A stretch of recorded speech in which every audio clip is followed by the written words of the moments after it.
Welcome to another episode of Chess Concepts for Intermediates.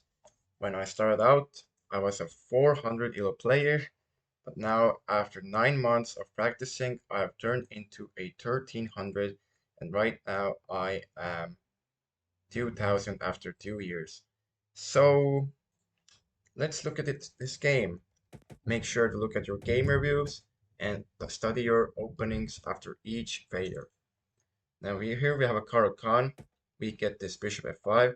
Now most people develop out the knights, but if you want to be a cool kid, you could go for h5 and don't auto pre-move e6 because then you trap the bishop.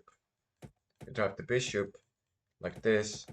So here I like to play h6. They play g4, then they play e6, sacrificing this pawn. Then they trade away this bishop, kind of knight f6.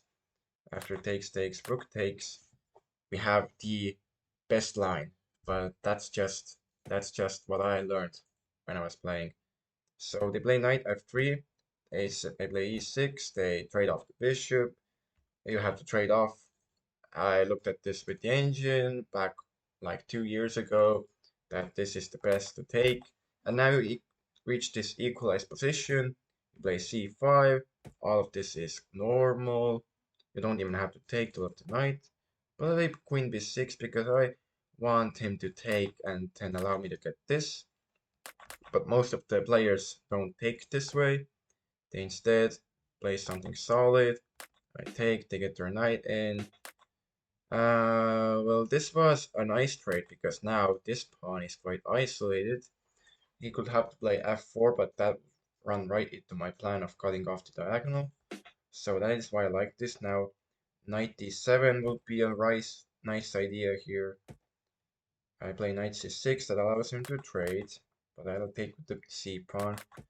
Well, this opening right now is quite slow and boring because a lot of same side movement, not any dynamic king activity.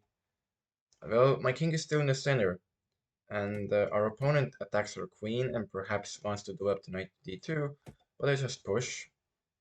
It's guarded too many times, and it just goes to g5, attacking the rook. I think I just moved the rook, yeah, because, yeah, 97 is good here as well, but I didn't like it for some reason. Perhaps because after 97 there is, after knight develops and I castle, there is a3, and this pin is, I'll have to give away my bishop that I would not want to. So yeah, I play rook d7, just shows how complicated chess is actually, why decisions are made, and why not. Deep moves into the line. Here, I could go 97, but after 97, I'm looking at some engine lines that actually white wants to give away this bishop because that bishop sucked. It had no way back really, and if, for example, knight f3 happened, then there is h6, and even when the bishop goes back, you cement it with c5. I mean, this is all equalish, super boring. But I play queen a5. Now things get interesting because I attack the knight and the pawn at the same time. And of course, knight f3 defends it. Knight f3 defends it. Hold on to your horses. Don't go away just yet because things are about to get interesting. He plays knight e4, giving up the pawn. Giving up the pawn. That was a really nice movement because people will autopilot castling, but I just wanted to go active, and I won this pawn apparently. Here, f4. Now the queen is lacking squares. You look at all your opponent's pieces here. Yeah, queen a5 back seems quite normal as well, but actually I just wanna pin this. I wanna pin the win. Don't see anything wrong with this one. If you move e5, there is knight d6 double check. The knight d6 check that wins the queen. Don't sleep on that. h6 just brings the bishop back. Yeah. I play f6 so that the bishop is blocked. Actually, it's a good one. Now here we have concepts. We have concepts here. We have a concept here. Look at this. After rook e2, now pinning this pawn to the king. he hangs this pawn, right? He hangs this pawn. Yeah. But actually, some pawns are worthless, and some pawns gave too much activity to your opponent. I took this pawn, and now the bishop is opened up. The bishop is opened up. The rook is opened up. So, and your king is still in the center. So don't take some pawns because they are not free. They are poison pawns. You have to look at your opponent's developing moves. You have to set your mind into their eyes.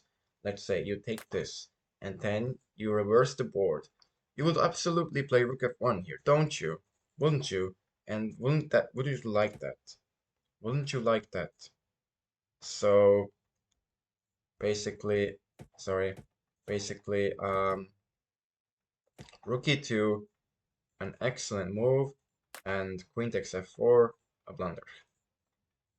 But that happens, we get into trouble as he pushes my pieces around and develops pieces. Oh no, this all looks so miserable for me actually. That is actually foul play. 97, I'm going for castles.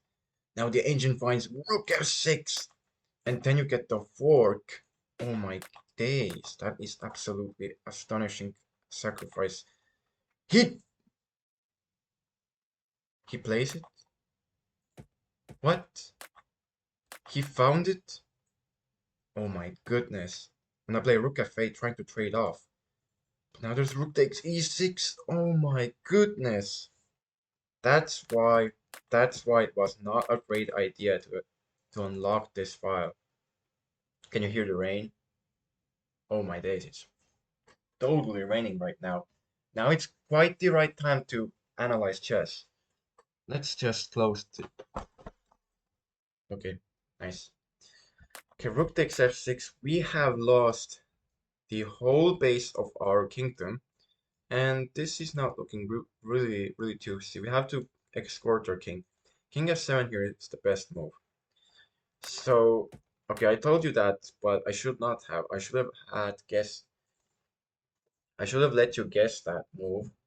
But actually, yes. What do you do here? What? You look at your pieces?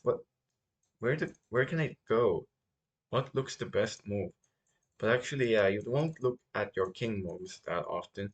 King f7 or king d8 it looks is the best because you are pinned. You are pinned and you have to unlock to pin. I play queen f7, which is also not doing really much. He takes that pawn, but now that allows queen f1 check. Okay, that allows a check, but what next? What do you do now? He has allowed the check. What do you do? You have to calculate something, but what? What do you do here? You cannot move the knight to get into the discard check. Oh, that's a free rook. That you could not take it previously because of double check. Double check. Actually, no. No, he would have won your queen as well. He would have won your queen. Absolutely insane game.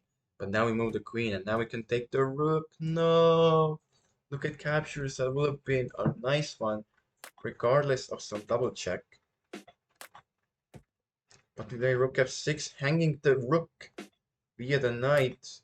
He hangs the rook back, but he plays... No, he did not take with double check.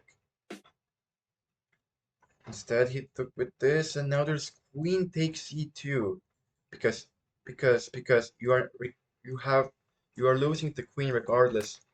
You have to sacrifice it for the rook, and now you have enough material. It is equal now. Queen h5 check. You cannot play g6, otherwise you lose this, or you lose the bishop. Don't sleep on that. No, you lose the bishop. Oh no, you have to look for checks. You don't block with the rook. Don't do this. Don't block with your rook, guys. Move the king. Oh, I have 30 seconds. Oh, that's... Why am I analyzing this game then? He plays knight e4. Now, we have to play rook f5 here. Yes, we do. He's threatening this, so let's move the king. No. We attack this way. Bishop d6, that hangs the piece. GG's. But, okay. Okay, that's sad. That's sad to see. When you lose on time, that's sad to see. But, I guess you just you just have to like 1300 is a tough game. There are not many good concepts to look at in this game. But I guess just don't take stuff if you see that your king is still in the center. Like you're up a pawn, you should totally go for king safety here. You should totally go for king safety. And yeah, castle quite earlier than you should. I mean, you get into an equal position with this Caro-Kann. I think you should try this opening because look at this. We had this kind of a position of a pawn, and we should go for 97. That is the best move. And yeah, sadly we took this way, and we opened up some lines, some very good lines. Rook f6 was crazy. Without that, I would have castled. Without that, I would have castled. So what did the engine suggest? Did he suggest f5? Um, no, because of some what? Okay, I'm done. I'm done. What did the ancient suggest? King f7. Of course, king f7. Or king f8. Or king e7. Oh my god, any king move would have been holding here. Because you cannot move the knight. What? That is absolutely sick.